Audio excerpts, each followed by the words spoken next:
Welcome to another show of Amma Ask Master Anything. And my name is Angela today with you guys. And we also have Master Shri Akarshana with us. Namaste.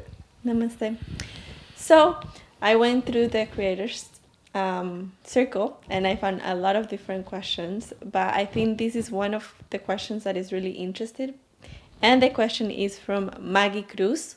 If Master could give himself some advice when he was beginning his spiritual journey, what would it be?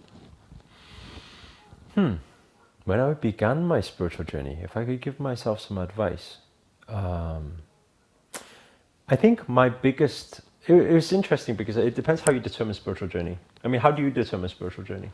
I think this is why one of the reasons why I chose it, because many times people don't even know that they're spiritual and they just start, like by an interest or oh what is this, but it's not like you really know that you start your spiritual journey. Yeah, I think for me, how I felt that it was spiritual was the moment I came to the realization that we got to live in the now.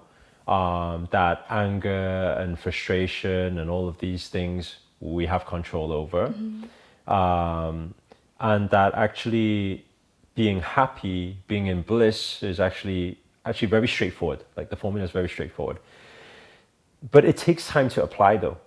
So if I had to give myself some advice, well, I feel like I went through the journey that it was supposed to be, So it's very hard to say give advice because even if I told myself something, if I went back in time and I told myself, hey, don't be angry, don't be frustrated, don't ever be unhappy, all you do is just breathe and live in the moment. Actually, That sounds actually very back then it would be like, you what? How? It just doesn't make sense. So I mean, but those are probably the things I would say. I think that probably a better question to ask is before my spiritual journey, what advice I would give myself. And those were actually the things for me.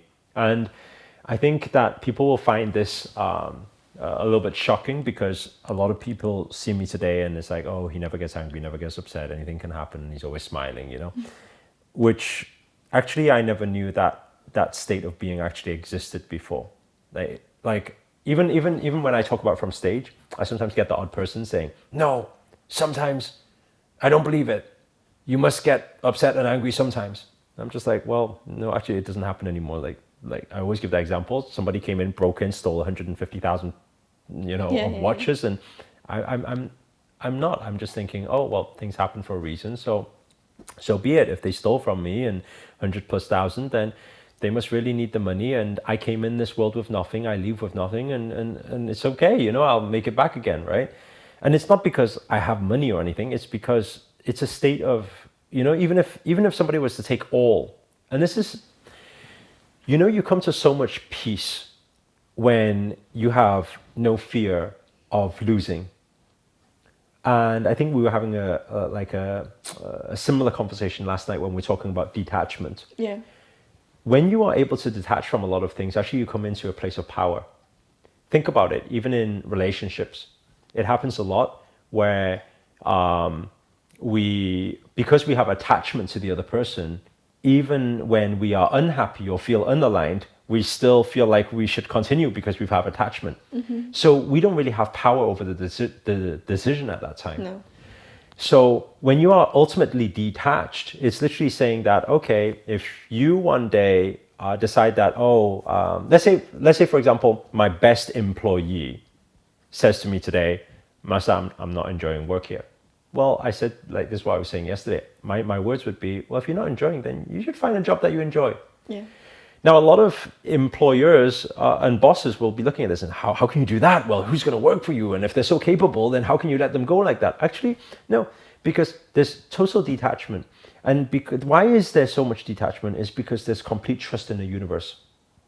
Because I know, and actually all of you know as well, everybody who's watching, everybody's had challenging times before.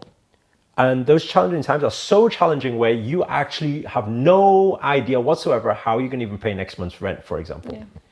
And something miraculous always happens. And that's why people are still living today, or people are still able to afford whatever they're doing right now. Although last month they for sure had They no didn't idea know how they're whatsoever. gonna make it happen.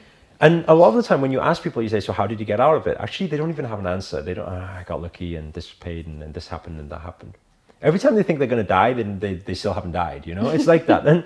And why is that? It's because actually there's when it comes to destiny and when it comes to how things are planned out, it happens when it happens. It's like, how many of the people who, for example, right now with the whole coronavirus and everything, how many people who have coronavirus or had coronavirus or even suffered extremely from it, how many of them do you think planned it? None of them planned it, right?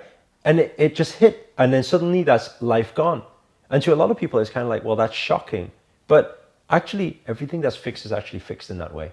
So we need to understand one thing here. When we come into this world, that moment we come in, we don't decide when we come in. You don't decide when you leave either. Right? And you don't even decide when you leave. You don't even know when it's going to be. It could be next moment, next minute, next whatever, right? So this is all there. And when you understand that, hey, wait there a second, it doesn't matter how much I try to control, right? Try to manipulate or try to have power over, actually, your easiest way is just to surrender and just be happy. And so when I was in my teenage years, it's because my dad was like one of those big ego people, my way or the highway people. Now, I always took after that is because I looked at that as the hero. He was like, everybody looked up to him and he was so like the boss, right? Alpha male boss. So I became that as well. And that's why a lot of people don't know, but now they look at me, what I'm doing. But actually, back then I used to get really angry, really pissed off, really short fuse. I used to get in a lot of fights in school and everything. And there was a lot of hate and anger there, right? Hate, anger, jealousy, everything. But there's a saying that says, every master was once a disaster. Right? And that's so true, because from our challenges, we learn from it. And sometimes life gives us the biggest challenges where we get our biggest awakening. And so when the question comes and says, hey, what would you give advice to your, when you first got your spiritual awakening? Actually, my spiritual awakening, the step-by-step of all the challenges that happened that allowed me the awakening was perfect the way it is. So if I was to give advice for before, I would say, calm down. Take a chill pill. Yeah, just chill, relax, right? Live in the moment. Like, what are you angry about? You're alive, right? What are you stressed about? You've got food on the plate today, It's like, it's a blessing. It's a blessing to be alive. And I think that this message goes out to everybody out there, especially during these challenging times that's happening right now, is that you can look at every worst scenario or whatever relationship thing happening or financial problem that's happening right now, and I don't know how to feed the kids and what's going to happen next month. You can be in that doubt and fear and shame and all the rest of it, but let me tell you something. You can think all you like, but it's not going to change the situation, right? However, why don't you look at it like this? If you're thinking, I don't know how I'm going to feed my kids next month, why don't you think of it this way? Hey, my kids are alive. Yeah. Right? I think it changes the whole picture when it comes to being just grateful for what you have. Because that's a blessing. But the interesting thing is, that's the law of attraction, right? Because we attract what we are. The moment you start going into gratitude and positivity, guess what? Actually, the next moments is you attract will be positive. You will be positive. Right? And things will start coming your way. Opportunities will come your way. And to the skeptical mind people who are thinking, what are you talking about, this positive thinking thing, as if like I'm in debt right now and you're saying if I be positive, then I'll attract money. But actually, if you really think about it like this, imagine this. It's very physical. I like talking about everything very practical, right? So let's say, for example, let's say if you were an investor, okay? And then you suddenly bumped into somebody and they're really, really happy, really friendly, right? Really grateful, really humble, right? Are you more likely to invest in that person or more likely to invest in the angry, upset, complaining person? To the happy investor. All right, obviously the first person. Yeah. If you were a boss looking for somebody for a job, which one would you employ? It's the happiest person, right? So we don't need to look at, universe delivering, God or religion or anything. No, I'm saying, think of it in the most practical term. Be happy, smile more, positivity, you will attract opportunities your way. Yeah. And I think people need to take that, especially during this time. I think the whole spiritual journey is just, what you have just described is really good, because it not only at the beginning of the spiritual journey, you have so much confusion and so many questions when you start. But I think, by trust, that's just something, trusting that there is a higher self, and that's why you started this journey. That's right. But also being grateful for what you have, those two things, and being positive just completely shifts your perspective, your reality, then changes your everything. life. Yeah. So it's really powerful.